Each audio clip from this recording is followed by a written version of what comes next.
அனைவருக்கும் குட் டேங்க. எனக்கு எங்கள் வீட்டில் சுல்லுன்னு ஒரு உள்ளி, வெள்ளைப்பூடு, முருங்கைக்காய் அந்த மூணையும் போட்டு நல்ல ஒரு தீயல் கேட்டிங்களா. இந்த தீயல் 3 நாள் நல்லா இருக்கும்.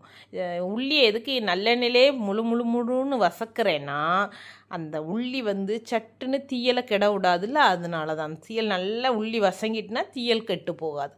இதுக்கு நல்ல ஒரு முட்டை ஆம்ப்லேட், ஒரு முருங்கைக்கீரை துவரேன், செம்ம டேஸ்ட்டாக இருக்கும்.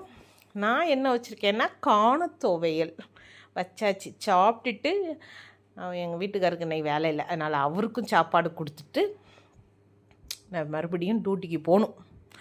அதனால் ஸ்பீடாக வைக்க. இந்த முருங்கைக்காய் ஃப்ரெஷ்ஷான முருங்கைக்காய் எப்படி இருக்குது பார்த்தீங்களா, அவ்வளோ ருசியாக இருக்குங்க இந்த முருங்கைக்காய். உடனே பிரச்சனைமா உடனே வச்சா என்ன டேஸ்ட்டாக இருக்குது தெரியுமா.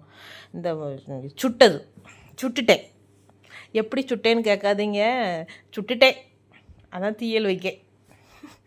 சுட்ட முருங்கைக்காய் நல்லா தான் இருக்குது.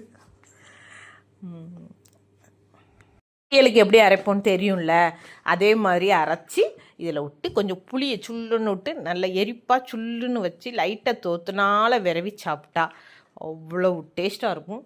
தீயலை நல்லா கொஞ்சம் கட்டியாகவும் கொஞ்சம் தண்ணியாகவும் கரெக்டாக சீசனில் வச்சா தான் தீயல் டேஸ்ட்டாக இருக்கும். கரெக்ட் தானே?